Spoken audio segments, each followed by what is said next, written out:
ഇന്ന് തന്നെ ഡൗൺലോഡ് ചെയ്യൂ. കാണൂ നിങ്ങളുടെ ഫേവറേറ്റ് ഷോസ്.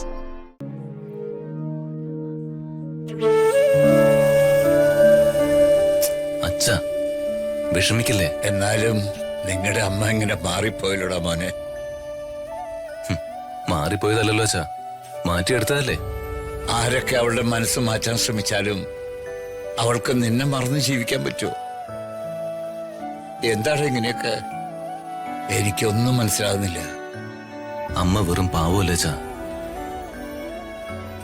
ആർക്കും പെട്ടെന്ന് സ്വാധീനിക്കാൻ പറ്റും.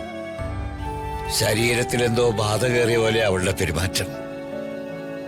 മോളോട് എന്തൊക്കെയാ വിളിച്ചു പറയുന്നത്?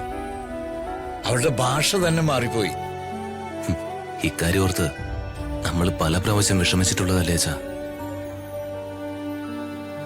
വീട്ടിൽ നിന്നിറങ്ങിയപ്പോ അച്ഛൻ പറഞ്ഞതുപോലെ നമുക്ക് അമ്മയ്ക്ക് വേണ്ടി പ്രാർത്ഥിക്കാം. കൊച്ചമ്മണി വീട്ടിൽ കയറി വന്ന കാലം മുതല് വീടലങ്കോലായി. എത്ര വൃത്തിയുടെ സ്വഭാവ സ്ത്രീക്ക്. ആ സ്ത്രീയെ അടിച്ച് പുറത്താക്കി പുണ്യാകം തളിക്കണം. അതൊക്കെ പെട്ടെന്ന് പ്രാക്ടിക്കൽ ആവുന്ന കാര്യമാണോ അച്ഛാ? അത് അളിയന്റെ അമ്മയല്ലേ. ഒരളിയനും പെങ്ങളും. കാര്യം അവളെന്റെ മോളാ അച്ഛാ. പക്ഷെ എങ്ങനെ പറയാതിരിക്കാൻ പറ്റും? അവനൊരു പണിക്ക് പോവില്ല. അവനൊരു ഉളുപ്പില്ലേ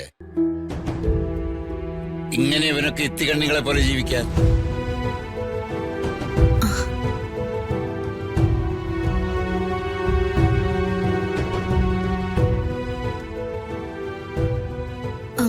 വിശേഷൽ പൂജക്കുള്ള സമയം ഞങ്ങള്.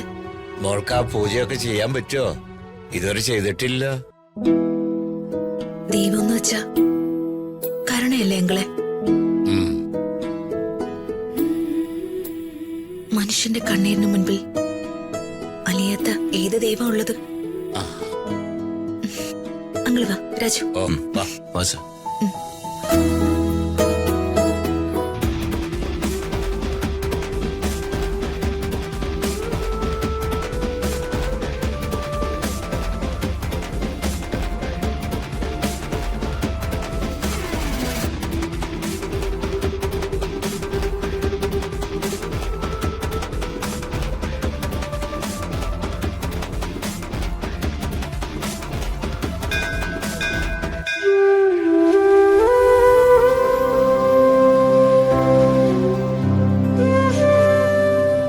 ദേവി, എന്റെ മോനെ കാത്തോണേ.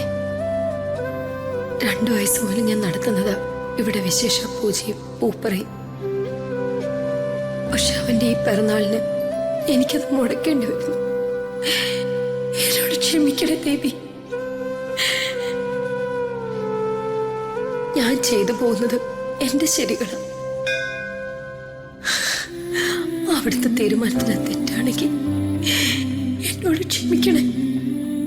ഞാൻ എന്റെ മകന് വേണ്ടി പ്രാർത്ഥിച്ചിട്ട് തിരികെ പോകാൻ വന്നതാ.